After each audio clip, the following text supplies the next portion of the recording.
In this lesson, we're going to be talking about different types of hacking.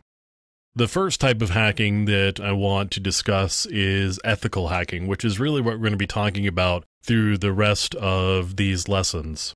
Now, an ethical hacker is somebody who thinks like a black hat hacker or thinks like somebody who's intent on breaking into your system, but follows a moral with probably the majority of the population. So their intent isn't to do bad things, their intent is to look for bad things and get them fixed so that bad things don't happen. Ethical hackers aren't out to destroy anything, and they're not out to break anything unless it's deemed to be acceptable as part of the engagement and also necessary in order to demonstrate to the organization that they are working with. So that's an ethical hacker. And there is a certification that's available from the EC Council. It's a certified ethical hacker. And, if you find certifications valuable and this sort of thing is what you want to do, pursuing a certified ethical hacker may be something that you want to look into. Now let's talk about black hat hackers.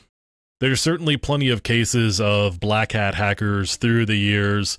This guy right here is a particularly good example, probably because he was a black hat for a lot of years. His goal was to cause mischief and to steal where necessary and to just be engaged in the lifestyle of being a hacker and doing whatever was necessary to continue doing that, whether it crossed moral or ethical boundaries or not. So Kevin Mitnick here was involved for well over a decade in computer crime and was finally picked up by the FBI, and he was charged and prosecuted, and he was eventually convicted of some of the activities that he was involved with. Now, you may be able to argue that Kevin is a gray hat hacker as well. And a gray hat hacker is somebody who kind of skirts the line between black and white hat hacking is really what an ethical hacker is. So instead of saying ethical hacker, you could say white hat hacker. It's the same idea. A white hat hacker is somebody who hacks for good, if you want to think of it like that, if you want to think about it as good versus evil. And what they really are doing is they're in it for the technical challenge. They're looking to make things better, make things more efficient, improve them in some way.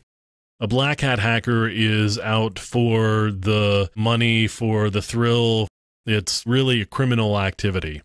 A gray hat hacker is somebody who may employ the tactics and techniques of a black hat hacker, but have sort of a white hat focus. In other words, they're going to do things that may be malicious and destructive in nature, but the reason they are doing it is to improve the security posture of an organization. So you can see there's actually a book called Gray Hat Hacking. It's a pretty good book, and it details a lot of the tactics and strategies and techniques that we'll be going over in subsequent lessons. Now, one other type of hacking that I want to talk about is this thing called hacktivism, and you'll find hacktivism all over the place. And one example in the last year or so, certainly in recent memory, is Lulz Security. And you could argue that Lulz is actually a response to another type of hacktivism. An organization called Anonymous started hacking companies like Sony to protest their involvement in a lawsuit regarding a PS3 hacker.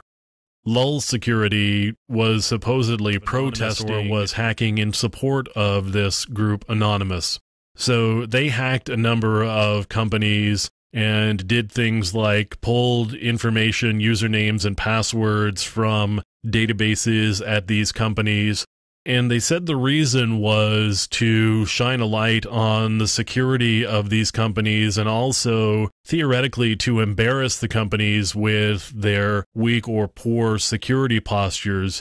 The problem with what they were doing, though, was they were posting information that they found online, and that information often included details about the customers for these particular corporations. And for an ethical hacker or a white hat hacker, that would cross the boundary of causing harm. So there's no reason for me as an ethical hacker to post information in a public forum about somebody because I could be doing damage to them. In this case, Lulz Security and Anonymous, but specifically Lulz Security, were engaged in a form of hacktivism, and what they were doing was not only damaging to the corporations, that certainly was detrimental to those people. So different types of hackers, different types of hacking.